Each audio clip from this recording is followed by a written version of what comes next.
Hello friend, welcome to our YouTube channel Udaan the fly. पिछली class में हम लोगों ने अपना प्रॉब्लम बेस्ड ऑन नंबर संख्याओं पर आधारित प्रश्न को सॉल्व करना शुरू किया था, जिसमें हम लोग क्वेश्चन नंबर 10 तक सॉल्व कर लिए थे। आज की क्लास में हम लोग क्वेश्चन नंबर 11 से अपने प्रश्नों को सॉल्व करेंगे। ठीक, तो आइए अपने देखते हैं क्वेश्चन नंबर 11 को। बट इन सवालों को हम सॉल्व कराने से पहले आज क्योंकि हमारा 1 जनवरी 2029 है, सॉरी 1 जनवरी 2021 है, मैं आप लोगों को नए साल की ढेर सारी बधाइयाँ देता हूँ और शुभकामनाएं, और ये विश करता हूँ कि आप लोग इस नए साल में कुछ ना कुछ नया जरूर करें। ठीक है, कुछ नया करने का क्या मतलब है, आप लोग अपने लक्ष्य को प्राप्त करें। आइए हम लोग अपने सवाल को अब देखते हैं। ठीक है ना, अपने क्वेश्चन को देखते हैं।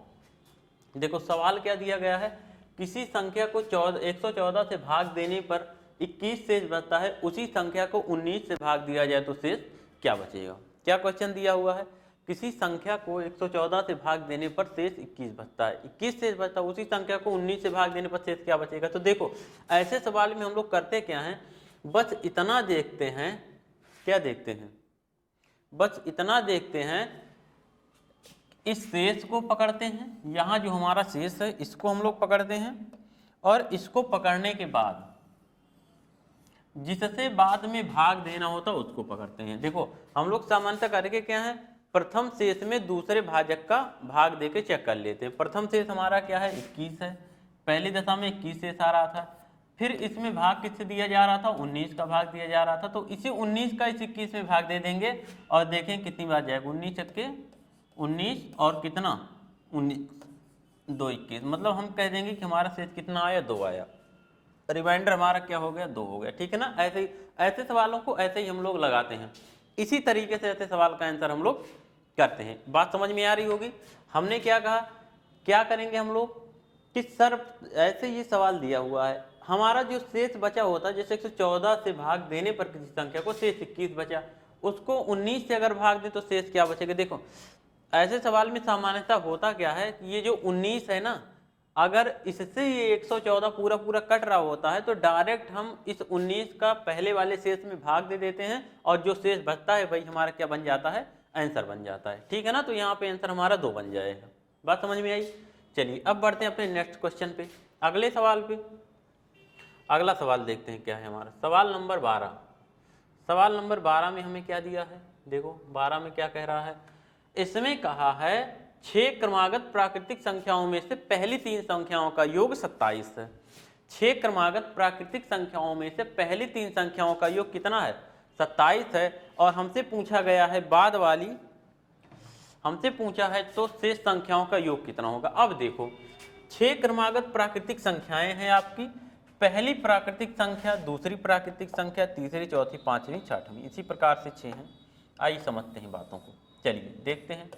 6 क्रमागत प्राकृतिक संख्याएं, क्रमागत प्राकृतिक संख्या का क्या मतलब, अगर पहली संख्या हमारी x है तो दूसरी संख्या x+1 हो जाएगी, तीसरी संख्या x+2 हो जाएगी, और चौथी संख्या हमारी x+3 हो जाएगी, और पांचवी संख्या हमारी x+4 हो जाएगी, और छठवीं संख्या हमारी x+6 हो जाएगी। ये हमारी 6 संख्याएं क्रमागत हो गई।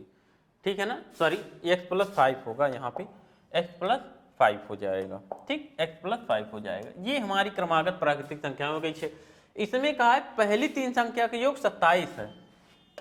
इसका क्या मतलब है, इन 3 संख्याओं का, ये पहली 3 संख्याओं का योग कितना, 27 है, मतलब x + x+1 + x+2, इसका योग 127 है। क्या, x + x+1 + x+2, ये बराबर कितना, इनका योग 27 है। ऐसा सवाल में दिया गया है, ऐसा सवाल में हमें दे रखा है, इसमें कोई डाउट नहीं होगा। चलिए आइए आगे बढ़ते हैं। अब देखो क्या करेंगे हम लोग अब अपना अगला स्टेप क्या करेंगे, अगला स्टेप हमारा ये होगा कि इनको जोड़ो, 1 2 3x हो गया, 3x + 1 और 2 1 3, 3x + 3 बराबर 27 के, तो यहाँ से 3x बराबर करोगे तो इधर 3 माइनस हो जाएगा, 24 हो जाएगा, तो x बराबर क्या आ जाएगा आपका 8। यहाँ से x बराबर हमारा आ गया 8, x = 8, x बराबर हमारा हो गया 8। ठीक, चलिए बात समझ में आ गई, x का मान हमारा 8 आ गया। अगर x की वैल्यू 8 आ गई तो अब हमें बताना है शेष संख्याओं का योग कितना होगा। शेष संख्याओं का क्या मतलब है, शेष संख्या का मतलब इधर ये जो बची हुई संख्याएं हैं इनका योग बताना है। तो आइए इनका योग देखते हैं, शेष संख्याओं का क्या हो जाएगा। शेष हमारी संख्याएं क्या है, x+3 plus x+4 plus x+5, इन्हीं का योग बताना था। तो देखो क्या हो जाएगा इनका योग, 1 2 3x हो गया और प्लस 3 4 3 7 5 12 हो गया। x का मान आपका 8 आया है, 8 त्रिक हो गया 24, और 24 और 12 हम लोग जब जोड़ देंगे तो कितना हो जाएगा 36। मतलब इस सवाल का उत्तर हमारे क्या बन जाएगा 36, मतलब एक द राइट आंसर। यहाँ पे जो हमारा आंसर बना वो क्या बना 36 बना। तो यहाँ पे आपका उत्तर क्या आया, पहला वाला। इतनी बात आप लोगों को क्लियर हो गई होगी। अब हम लोग बढ़ेंगे अपने नेक्स्ट सवाल पे, ठीक है ना। इसमें कुछ था नहीं, बिल्कुल आसान सा सवाल है, कुछ है नहीं इसमें, बहुत ज़्यादा कुछ है नहीं, ठीक है ना। चलिए आगे बढ़ते हैं अगले सवाल पे। चलिए देखो सवाल नंबर नेक्स्ट, सवाल नंबर हमारा 13 दिया गया है। इसमें क्या लिखा है, इसमें बोला गया है हमसे ए बी सी डी तथा ई, ए बी सी डी तथा ई 5 क्रमागत सम संख्याएं हैं। यदि ए तथा बी का योग 162 हो, यदि ए तथा बी का योग 162 हो तो सभी संख्याओं का योग कितना होगा। आइए देखते हैं सभी संख्याओं का योग कितना होगा। चलिए यहाँ पे देखें, 5 क्रमागत संख्याएं हैं A B C D E, A B C D और ये है ई, 5 क्रमागत संख्याएं हैं। अगर 5 क्रमागत सम संख्याएं हैं तो पहली अगर हमारी सम संख्या ax होगा तो दूसरी सम संख्या b हमारी x+2 होगा, तीसरी सम संख्या c हमारी x+4 होगा, चौथी सम संख्या d हमारी x+6 होगा और पांचवी सम संख्या e हमारा x+8 होगा। x प्लस कितना होगा 8 होगा, ठीक है ना। ये बन गई हमारी पांचों सम संख्याएं।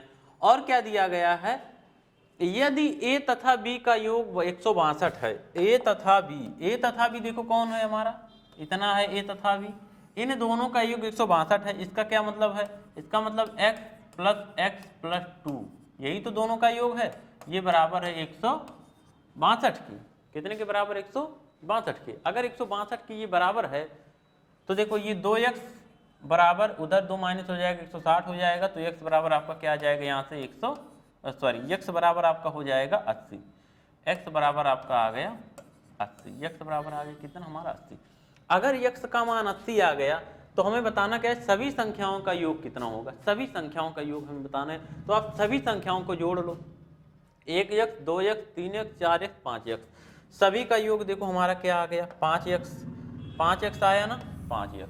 चलिए x को हमने जोड़ा तो 5x आ गया, प्लस संख्याओं को जोड़ लो 2 4 2 6 6 12 और 8 20, 5x प्लस 20, इसका मतलब भाई यही सारी संख्याओं का योग हो गया ए बी सी डी ई का, 5x प्लस 20 है, इसी का मान हमें बताना है। तो इसका मान हम लोग बता लेते हैं। कैसे बताएंगे इसका मान, देखो यहाँ से हम लोग इनको जोड़ लेते हैं, 5x प्लस 20 को, x का मान 80 आ गया, 80 यहाँ पे रख देंगे तो हो जाएगा 5 गुणे 80, कितना हो जाएगा 5 गुणे 80 और प्लस 20, यही है ना। ये देखो कितना आ जाएगा आपका, कितना आ जाएगा, ये क्या हो जाएगा, देखिए 8 पंचे 40, ये हो गया 400 और 20 जोड़ दोगे तो 420 हो जाएगा। यहाँ से आपका क्या आ गया 420। इसका मतलब हमारा उत्तर जो बना वो क्या बना 420 बना। क्या बना आंसर हमारा 420 बना। देखो बिल्कुल एक एक पॉइंट को मैं आप लोगों को यहाँ पे डिस्कस कर रहा हूँ, सारी बात आप लोगों की क्लियर हो रही होगी, समझ में आया होगा। तो अब हम लोग आगे बढ़ते हैं। चलिए बढ़ते हैं नेक्स्ट सवाल पे, क्वेश्चन नंबर 14 पे आते हैं। 14 नंबर का सवाल हमसे क्या कहा है, इसमें देखो क्या दिया है, कह रहा है दो पूर्ण संख्याओं का गुणनफल 37 है, इन संख्याओं के अंतर का वर्गमूल कितना होगा। दो पूर्ण संख्याओं का गुणनफल 37 है, इन संख्याओं के अंतर का वर्गमूल। अब देखो दो पूर्ण संख्याएं, पूर्ण संख्याओं का क्या मतलब होता है, पहले आप इस बात को समझिए। पूर्ण संख्याओं का जो मतलब होता है वो ये होता है कि दो ऐसी संख्याएं जो दशमलव में नहीं है, दशमलव में नहीं होती, पूर्ण मतलब पूरा पूरा अंक होना चाहिए। 37 एक हमारा अभाज्य संख्या है, ये किसी से कटता नहीं है, इसका मतलब इसका जो गुणनफल बनेगा वो 37 और 1 का ही बन सकता है। दो वही संख्याएं हो सकती हैं एक तो 37 हो सकती है, दूसरा 1 हो सकता है जिनका गुणनफल 37 आएगा, दूसरा कोई नंबर नहीं है। तो अगर हम करें 37 का गुणनफल तो हो जाएगा 37 और गुणे 1 कर लेंगे। भाई दो पूर्ण संख्याओं का गुणनफल 37 है और 37 गुणे 1 का गुणनफल कितना है, 37 है ना। तो इसका मतलब हमारी पहली पूर्ण संख्या हो गई 36, ये हमारा पहला नंबर हो गया, और दूसरी पूर्ण संख्या हमारी हो गई 1। और इन संख्याओं के मतलब 37 और 1 के अंतर का वर्गमूल, इसका मतलब दोनों संख्याओं के अंतर का वर्गमूल बनाना है। अंतर का हम लोग वर्गमूल निकाल लेंगे। चलिए अंतर का वर्गमूल निकाल लेते हैं। 37 माइनस 1 ये अंतर हो गया, इसी का वर्गमूल ज्ञात कर लिए। 37 में से 1 गया 36 और 36 का वर्गमूल 6। मतलब आंसर हमारा क्या, आंसर जो हमारा बना वो बना 6। आंसर आपको क्या बना, आंसर हमारा 6 बना। ये बात आप लोगों की क्लियर हो गई होगी, बिल्कुल आसान था। अगर इतना आपको समझ में आ गया होगा तो अब हम लोग बढ़ेंगे अपने नेक्स्ट क्वेश्चन पे। ठीक, आइए देखते हैं अगले सवाल को। चलिए देखिएगा, एक एक चीज को समझते चलिए, देखो कितना मजा आएगा पढ़ने में। पढ़ने का भी अपना अलग मजा होता है। चलिए देखिए, यहाँ देखें ये सवाल, सवाल नंबर अगला। इस सवाल में क्या कहा गया है, देखो इस सवाल में क्या कहा है हमें। इसमें कहा गया है सवाल नंबर 15 में,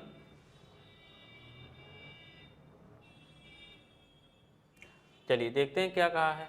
देखिए इसमें बोल रहा है दो क्रमागत प्राकृतिक संख्याओं के वर्गों का योग 61 है। ये संख्याएं हैं, दो क्रमागत प्राकृतिक संख्या के वर्गों का योग कितना है, 61 है। अब देखो हमें वर्गों का योग दिया हुआ है, कितना है, 61 है। दो क्रमागत प्राकृतिक संख्याओं की पहली हमारी क्रमागत प्राकृतिक संख्या अगर हम लोग ले लें x, पहली क्रमागत प्राकृतिक संख्या अगर हमारी होगी x, तो दूसरी क्रमागत प्राकृतिक संख्या हमारी कौन सी हो जाएगी, x + 1। यही होगा ना। दो क्रमागत प्राकृतिक संख्या के वर्गों का योग 61 है। इसका मतलब इन दोनों के वर्गों का योग क्या है, 61 है। इसका मतलब वर्गों का योग x² और प्लस x + 1 का स्क्वायर, ये हो गया ना, दोनों का वर्ग हो गया, इनका योग हो गया, और ये कितना है, 61 है। तो हमें क्या बताना है, तो ये संख्याएं हैं, इसका मतलब x क्या है और x + 1 क्या है। आइए देखिए, पहली बात तो ये x + 1 का मान हमें बताना है, और वर्गों का योग 61 है। अगर वर्गों का योग 61 है तो माइनस वाला आंसर कभी आएगा नहीं, क्योंकि वर्गों का योग कभी माइनस में नहीं आएगा, ठीक है ना। अगर कोई भी संख्या माइनस में रहेगी भी तो उसका वर्ग करेंगे वो प्लस ही रहेगा, ठीक। तो यहाँ से माइनस वाला हटा दो, बचा 6 7 5 6 4 5। अब आप क्या करो ना, यहाँ पे आपको संख्याएं रखनी है। सपोज दैट अगर आप x का मान 5 लोगे, अगर हम कहें x का मान, चलो पहले से चेक करते हैं, ठीक, पहले चेक करते हैं। अगर x का मान आप 4 लोगे तो x + 1 4 और 1 5 हो जाएगा, ठीक है ना। इसका मतलब ये 4 चौके 16 हो जाएगा और 5 और 1 6, 36 36 और 16 जोड़ने पे 61 कभी नहीं आएगा। तो इसका मतलब पहला विकल्प हमारा आउट हो गया। अब इस पे आते हैं, अगर x के स्थान पे हम लोग 5 रख दें तो ये 5 का स्क्वायर हो जाएगा, प्लस x + 1 5 और 1 6, ये 6 का स्क्वायर हो जाएगा। देखो क्या बराबर 61 आ रहा है, 5 × 25 = 25 और प्लस 36 बराबर 61। 25 और 36 जोड़ेंगे तो ये भी 61 होता है, ठीक है ना। इसका मतलब इसी विकल्प से हमारा मैच कर गया, तो हमारा आंसर क्या हो गया, सेकंड ऑप्शन, 5 और 6, 5 था 6 जो है वो हमारा आंसर बन जाएगा। बात समझ में आ गई होगी। अब अगर ये बात क्लियर हो गई तो अब हम लोग बढ़ते हैं अपने अगले सवाल पे। आइए देखिए हमारा नेक्स्ट क्वेश्चन क्या कह रहा है। सवाल नंबर 16 की बात है, क्वेश्चन नंबर 16, सवाल संख्या 16। ये देखो, चार क्रमिक सम संख्याओं का योग 156 है। इन संख्याओं के वर्गों का योग कितना होगा। देखो, चार क्रमिक सम संख्याओं का योग कितना है, 156 है। इन संख्याओं के वर्गों का योग हमें बताना है। तो आइए देखिए कैसे होगा, देखते हैं। यहाँ पे देखते हैं चीजों को, यहाँ पे देखते हैं। चार क्रमिक सम संख्याओं का योग 156 है। अगर चार क्रमिक सम संख्याओं का योग 156 हो तो इनके वर्गों का योग हमें बताना है। चलो, पहली सम संख्या x, दूसरी सम संख्या x + 2, तीसरी सम संख्या x + 4 और चौथी सम संख्या x + 6। इन्हीं का योग कितना है, 156 है। ये कितना है, 156 है। भाई इन्हीं चारों संख्याओं को, पहली संख्या x, दूसरी x प्लस 2, तीसरी x प्लस 4, चौथी x प्लस 6, इन चारों का योग कितना है? 156 है। जोड़ लो, 1 2 3 4, 4x हो गया, 2 4 6 और 6 12, 4x प्लस 12 बराबर आपका है 156। तो आप 4x बराबर जब निकालोगे तो ये क्या हो जाएगा? 156 में से 12 घट जाएगा तो कितना बचेगा? 144। ठीक, और x बराबर आपका आ जाएगा क्या? 4 से देखो भाग दे लो इसको, 4 3 12, 2 14 और 4 6 24। x का मान आपका आ गया 36। आपको बताना क्या है? आपको बताना ये है तो इन संख्याओं के वर्गों का योग कितना होगा। अब देखो, वर्गों का योग अगर हमें निकालना है तो x का मान 36 आया है, तो ये पहली संख्या तो आपकी हो गई 36, ठीक है ना। इनके वर्गों का योग बताना है, मतलब 36 का वर्ग प्लस दूसरी संख्या x प्लस 2, 36 और 2 कितना? 38, इसका मतलब 38 का वर्ग, प्लस तीसरी संख्या x प्लस 4, 36 और 4 कितना? 40, इसका वर्ग, प्लस चौथी संख्या आपकी x प्लस 6, 37 6 कितना? 42, और इस 42 का वर्ग, ठीक है ना, 42 का वर्ग। बात समझ में आई? चलिए, अगर ये बात समझ में आ गई हो तो अब आगे बढ़ें हम लोग। इन्हीं के वर्ग का योग हम लोग जोड़ लेते हैं तो हमारा आंसर बन जाएगा। देखो वर्ग का योग क्या आएगा। अच्छा देखें, अगर क्या हम इकाई अंक लगाएं तो काम हो जाएगा। इनके वर्गों का योग क्या हो जाएगा? देखो 6 छक 36, 6 छक 36, यहाँ पे हम लोग इनके वर्गों का योग कर लेते हैं। 6 छक 36 के 6,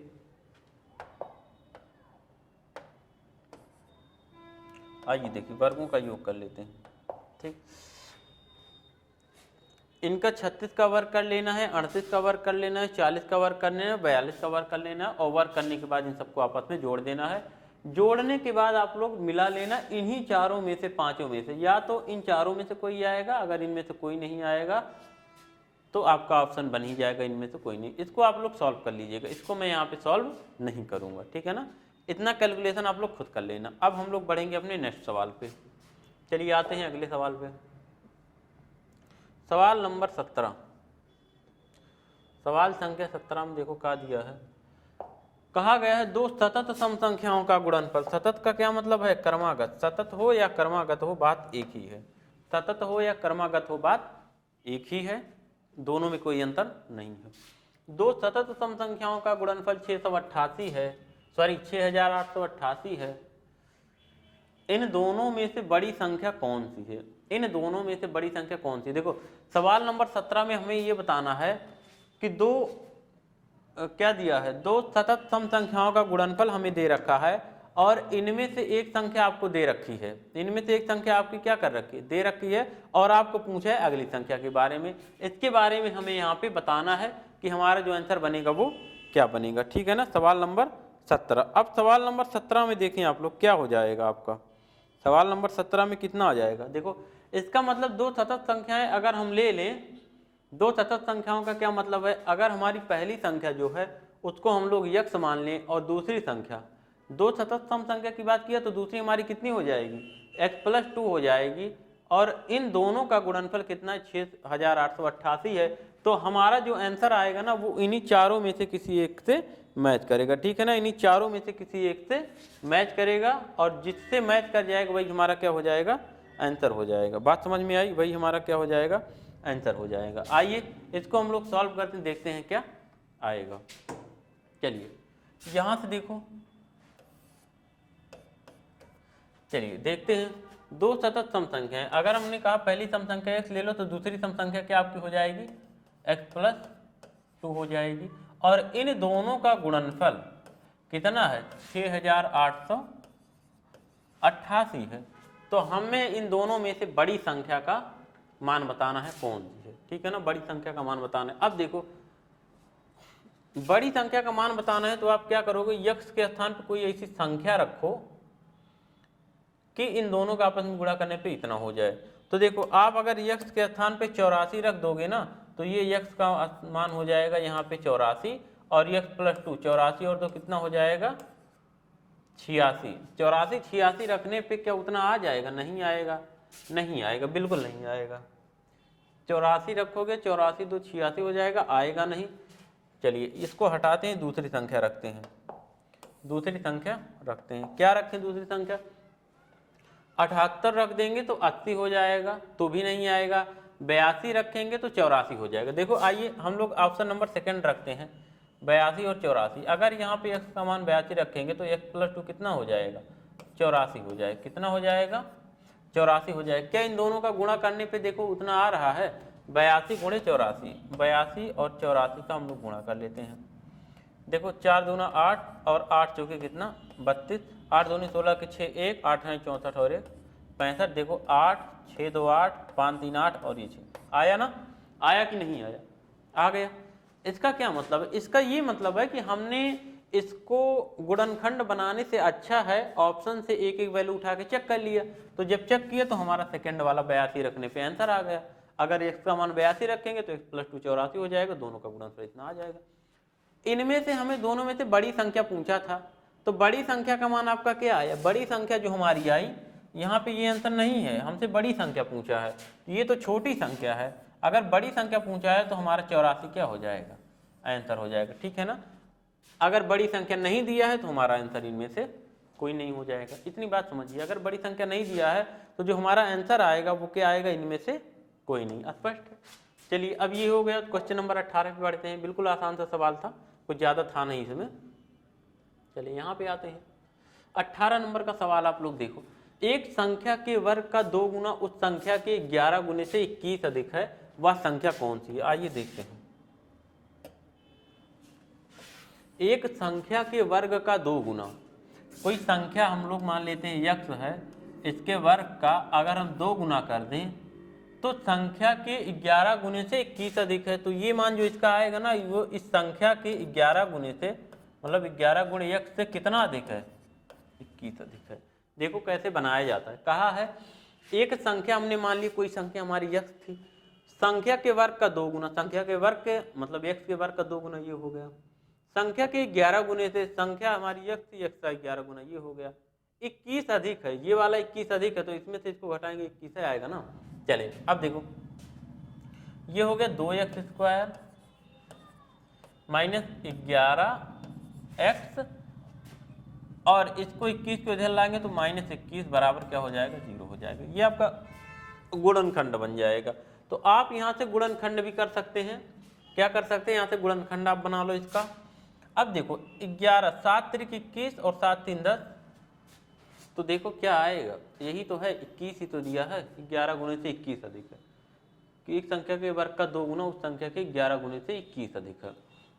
चलिए वर्ग का 2 गुना उस संख्या के 11 गुने से 21 अधिक है, ये हो गया।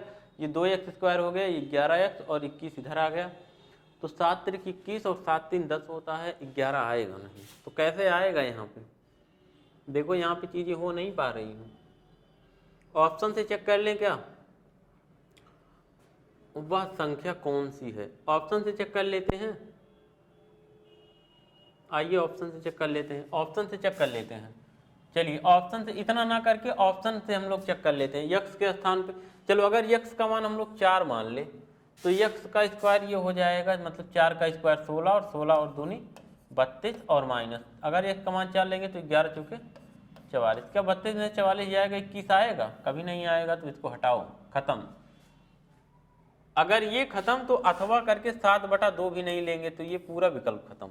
अब आते हैं इस पे 7 पे। 7 × 7 = 49, और 49 और 2 का गुणा कितना, 49 और 2 का गुणा हम लोग कर लेंगे तो 50 दूनी 100 में से 1 गया 2 गया 98, 49 दूना कितना 98, और माइनस 11 × 7 = 77, ये कितना हो जाएगा 77। भाई यहाँ पे अगर हम लोग 7 रख रहे हैं, 7 लिए तो 11 से 77। अब देखो 98 में से 77 आप घटा लो, देखो क्या 21 आएगा। 8 में से 7 गए 1 और 9 में से 7 गए 2, मतलब 21 आ गया, आ तो गया 21, सही है।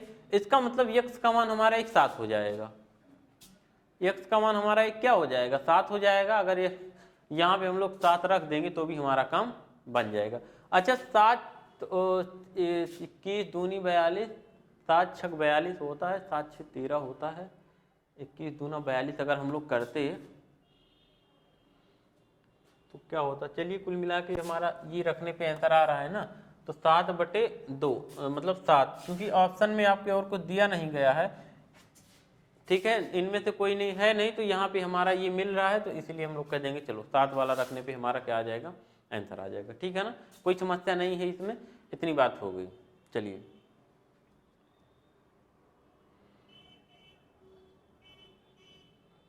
चौदह 42, ठीक, 3/2 हो जाएगा अगला। आगे देखो अगला सवाल नंबर 19, जल्दी जल्दी दो सवाल और देखते हैं। दो संख्याएं 1:5 के अनुपात में तथा इनका गुणनफल 320 है, इन संख्याओं का योग कितना होगा? बिल्कुल आसान है, दो संख्याएं कितनी अनुपात में है? 7, 1:5 के अनुपात में, इनका गुणनफल 320 है। तो अगर हम इसको 1x ले लें और इसको 5x ले लें, कोई दिक्कत? और इनका गुणनफल 5x गुणे x, 5x गुणे x बराबर 320